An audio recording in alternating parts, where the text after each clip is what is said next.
Will Brinson, senior NFL writer, CBSSports.com, sorts the Sunday pile, joins us every Monday at this time to sort through what we saw in the NFL. We usually spend a few minutes talking about the Carolina Panthers. So let me start with this, Will Brinson, my friend at Will Brinson on Twitter. Who do you think would make a good coach next year for the Carolina Panthers? Man, I tell you what, it was about as ugly as it gets. You go and lose. I mean, I had the Patriots minus 5.5 in our Circa Millions contest that me and a couple of buddies were doing. So felt great about it. Didn't have to sweat it. I think the problem with Carolina is the reason they kind of ended up with Canales is Dave Tepper fired everybody so fast. Right. And there's not going to be a big pool of candidates to take that job when you have a situation like they have with ownership. So I don't know. I mean, somebody will take the job, somebody will do it. Sure. But yeah. I mean, I'm just not sure that it's like a great job to take because you have the quarterback situation with Bryce. You don't know if he's like going to work out. Right. Correct. There's not a ton of talent across the board. T-Mac looks like he's good, but I don't know. There's just not a lot to work with. So yeah, you know what? Real quick, let me just interject about Tedero and McMillan, who we can all tell has all the ability in the world. What was the scouting report on McMillan coming in? Catches everything, or maybe he doesn't, since there have been 5 drops in the first 4 weeks. 6? I love him. He's going to be great. But he drops too many passes right now. Yeah, I mean, I sort of thought the scouting report on him was always like he has insane upside, can do things that, other guys can't, but also maybe like a kind of a low floor. Just like you might see some, you're not going to get this polished product in year one. I think that's been the case. I mean, right. The drops are bad. Like you really, really can't do it. I mean, like you see, like a second-year receiver like a Brian Thomas, doing that for right. dropping tons of balls early in the season, and just like how much it affects the team, and and what a problem it is. And when you're a bad football team, you need a rookie receiver who catches everything. Correct. Well, and I don't want to put it on him because again, I think he's already their best receiver by a lot. We haven't seen Xavier Legette. Jalen Coker is out as well with the injury, so they only had 3 receivers. They lose David Moore after one play. The only play he played, he gets hurt at the end of it. They're down to basically Renfro, who, while I like him a lot, he and Bryce have not really connected all that often. There were a couple of touchdowns, right, in the was it the win in the comeback over against Arizona. But, of course, that was all in garbage time. I understand Carolina could have, maybe should have won the game. But I'm not sold on – I don't think Dave Canales – let me rephrase it as I did before. I think he coaches scared. I think he's afraid to make mistakes. I think he's afraid about negative plays. And if you coach scared, your team will feel that. And they will play afraid to make mistakes, and that's when you're just not any good. And that's what I think the Panthers are. Yeah, Panthers are just not very good. By the way, I mean, this was a sneaky Drake May revenge game. Did you hear him say that he was a Panthers fan until they cut Cam Newton, and he decided to quit being a Panthers fan? But that's literally when David Tepper bought the team. So holy cow! Kind of a sneaky revenge game against David Tepper for Drake May. He played pretty well. They didn't have to do a whole lot. That explains it. When Drake May ran it in for a touchdown, he did the Cam. Yeah. His celebration was his Superman. Oh my gosh, that's awesome.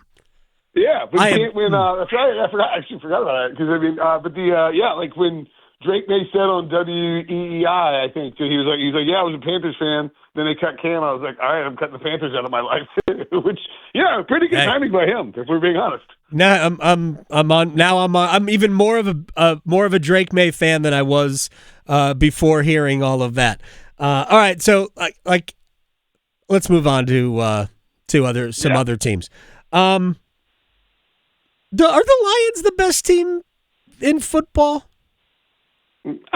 Maybe. I think they're up there. I think it's the Bills, Lions, and not in any particular order. I mean, I want to say the Ravens, but they keep losing football games. Yeah.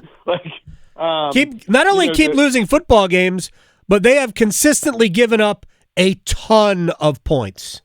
They cannot. Their defense is so bad right now. Yes. I think for me, and I mean, again, this is it's a little fluid, and I realize that the Chargers just lost, but I put the Chargers in this group, this top tier group. The Chargers, the Rams, the Eagles, the Bills, the Lions, the Packers are trying their hardest to get out of that group. In my opinion, right. But they're right there on the fringe as well, and I don't want to call them trustworthy teams because they've all done stuff in the last couple of weeks where you're like, I don't know if I can trust you, but I think you can generally expect those teams to be at the top of the playoff standings as we head towards the middle part, the second part of the season, barring major injuries. And I think that they're a little trustworthy. You kind of know who you know who they are. And I mean, the Lions, it looked like were going to be a disaster for the first week of the season, and they've been an absolute truck in weeks 2, 3, and 4, and they're taking care of bad teams. They're scoring tons of points. They look like one of the best teams in football. So yeah, I mean, I think they're one of those top 5, 6, 7 teams that I buy into. A month into the season. I think it's acceptable to lose on the road at a team as good as Green Bay is, and I think Green Bay is among the best teams in the game as well. I don't know how you get. Well, I mean, Dallas has got a great offense even without CeeDee Lamb. So I was a little disappointed in the way Green Bay just could not stop the Cowboys when they had to. Yeah. But Dallas's offense is great, and maybe the Packers shouldn't have been in that situation, and they weren't until having the extra point blocked and run back for 2 points, and now all of a sudden Dallas is awake. It's been a special teams season so far.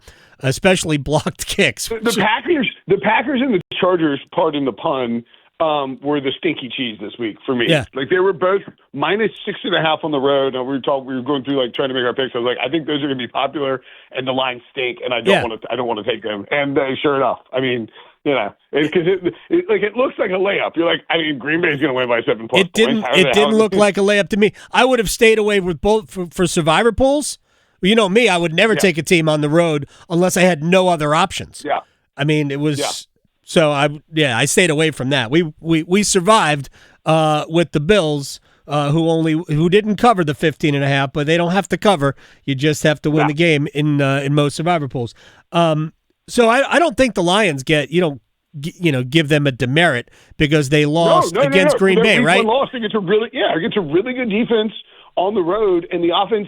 The offense really struggled, and I think part of the storyline coming out of week 1 was, that confirmed our preconceived bias / notion that the Lions, without Ben Johnson, were going to struggle on offense. We're not going to be as good. They lose Aaron Glenn. They're going to be not going to be as good on defense. Like week 1 confirmed a lot of people's biases, and the Lions have completely flipped that on its head in the past 3 weeks. And I think you can make the case that they're just as good as they were last year, albeit with maybe a few less, bells and whistles on that offensive train.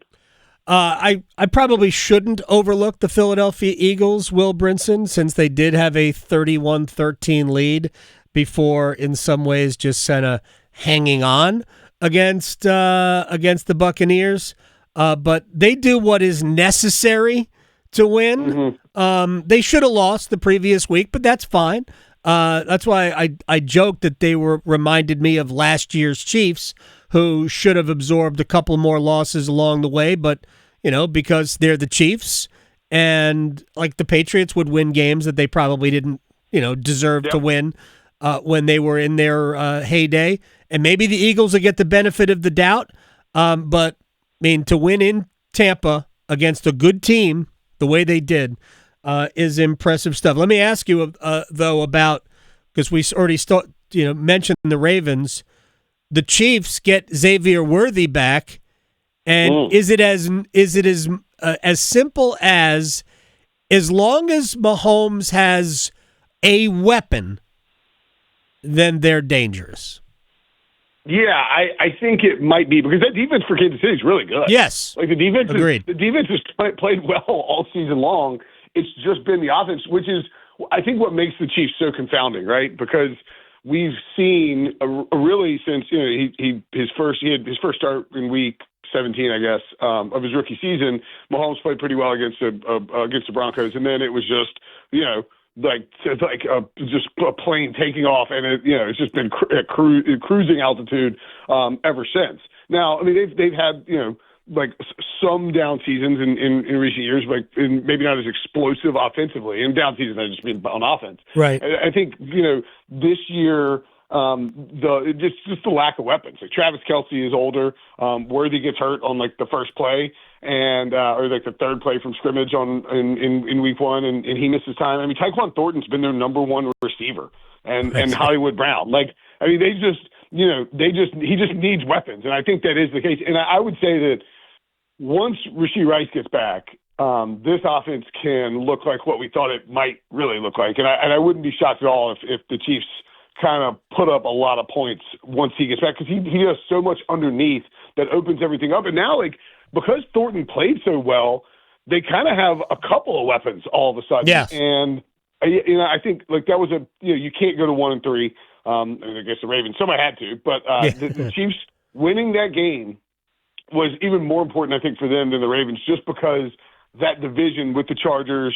Broncos play tonight. They've been a little mixed bag, but look like a contending team. And then the Raiders are at least kind of a problem. Whereas in the AFC North, no Joe Burrow. The Steelers are this very weird kind of ugly. I don't think they're that good. I don't think they're that good either.